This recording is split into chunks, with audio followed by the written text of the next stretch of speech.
I want to give you a number today.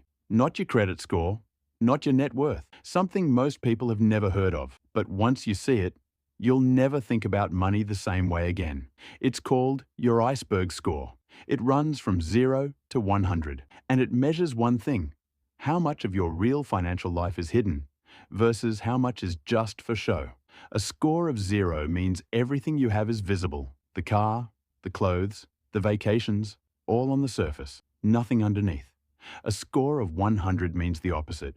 Almost everything you have is invisible, quietly growing beneath the surface where nobody can see it. Here's the scary part. Most Americans are walking around with an iceberg score below 20, and they have absolutely no idea.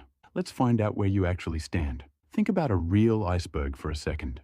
What makes an iceberg dangerous isn't what you can see, it's what you can't. 90% of an iceberg sits below the waterline, hidden, massive, and completely invisible to anyone looking from the surface. Your financial life works the exact same way. Everything you spend money on that people can see, your car, your home, your clothes, your vacations, that's the tip of your iceberg. Visible, on display, getting all the attention. Everything that grows quietly without anyone noticing.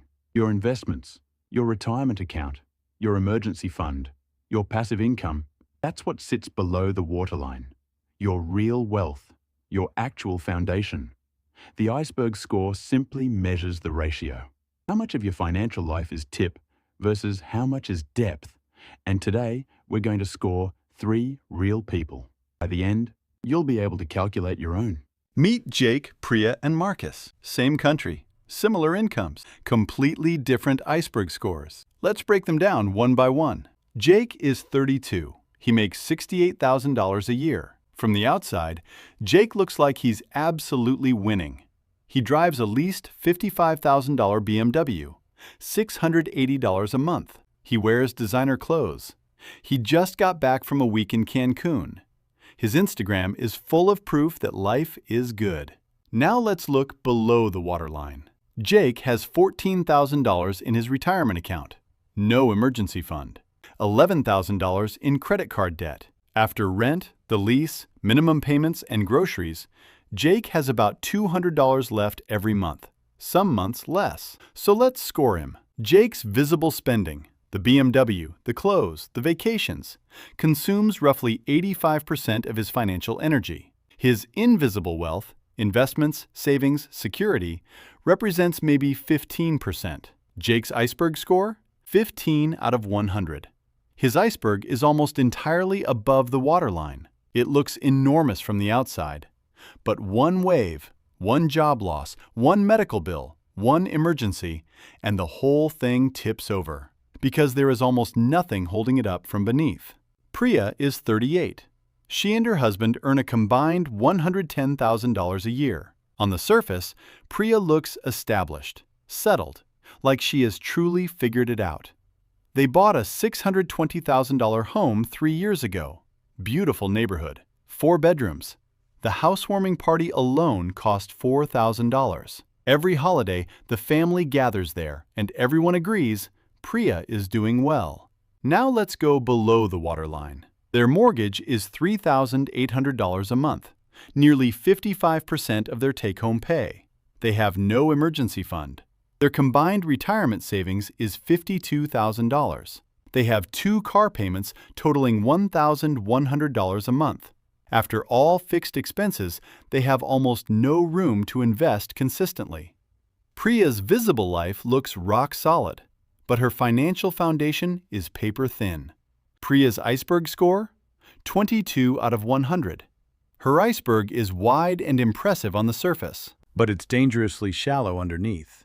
The house feels like wealth, but a house with a mortgage you can barely afford isn't an asset. It's an anchor. Marcus is 41. He makes $72,000 a year. From the outside, honestly, Marcus looks kind of average, maybe even a little behind. He drives a 2016 Honda Accord with 90,000 miles on it. He owns it outright, paid cash. His clothes are clean but unremarkable. He hasn't taken an international trip in 4 years. At family gatherings, nobody really asks Marcus what he's been up to, because nothing looks like it's happening. Now let's go below the waterline. Marcus has been investing $1,200 every single month for 9 years, without missing once. His retirement account sits at $380,000. He has 8 months of living expenses in an emergency fund, 0 consumer debt, 0 car payment. His monthly expenses are low enough that he could survive a year on savings alone if he had to. Marcus's Iceberg Score? 87 out of 100. His iceberg is almost entirely beneath the surface, invisible to everyone around him. But it is absolutely massive, and it grows deeper every single month, whether anyone notices or not. Here's the uncomfortable truth. Most Americans are Jake or Priya, not Marcus. And it's not entirely their fault. The entire American consumer system is designed to keep your iceberg score low. Car dealerships don't advertise monthly payments because they want to help you. They do it because $680 a month sounds manageable, when $55,000 sounds impossible. Credit card companies make it effortless to fund a lifestyle you haven't actually earned yet. Social media turns visible spending into a competition with no finish line. And the worst part? Society rewards a high tip and ignores a deep foundation. Nobody at the family gathering says, "Wow, your Roth IRA balance is incredible."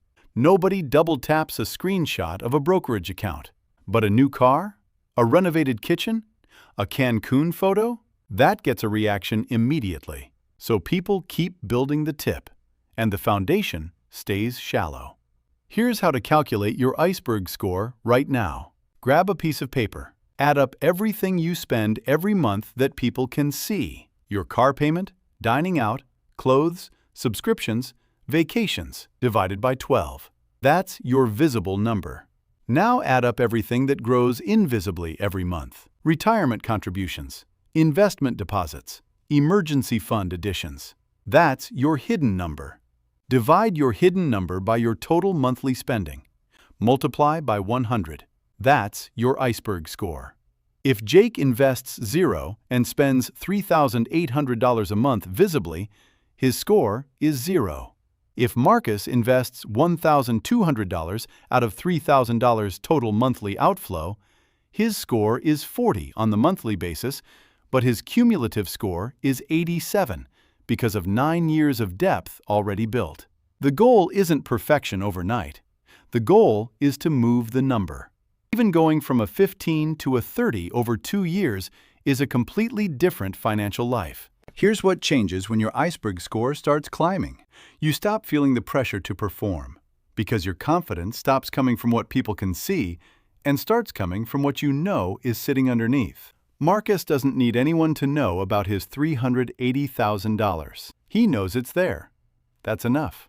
You stop competing with Jake's Instagram, because you understand that Jake's iceberg is mostly tip, and tips are unstable. You're playing a completely different game, and slowly, the depth you're building starts to create something money can't directly buy. Options. The option to leave a bad job. The option to handle an emergency without panic. The option to retire early. The option to just breathe. That's what a high iceberg score actually buys you. Not status, freedom. Real wealth whispers, fake wealth screams. The next time you see someone pulling up in a $75,000 truck, you're not going to wonder how they afford it. You're going to wonder what their iceberg score is. And more importantly, you're going to think about your own. So tell me in the comments right now, based on what you just learned, what do you think your iceberg score is? Be honest, because that number is the only one that actually matters.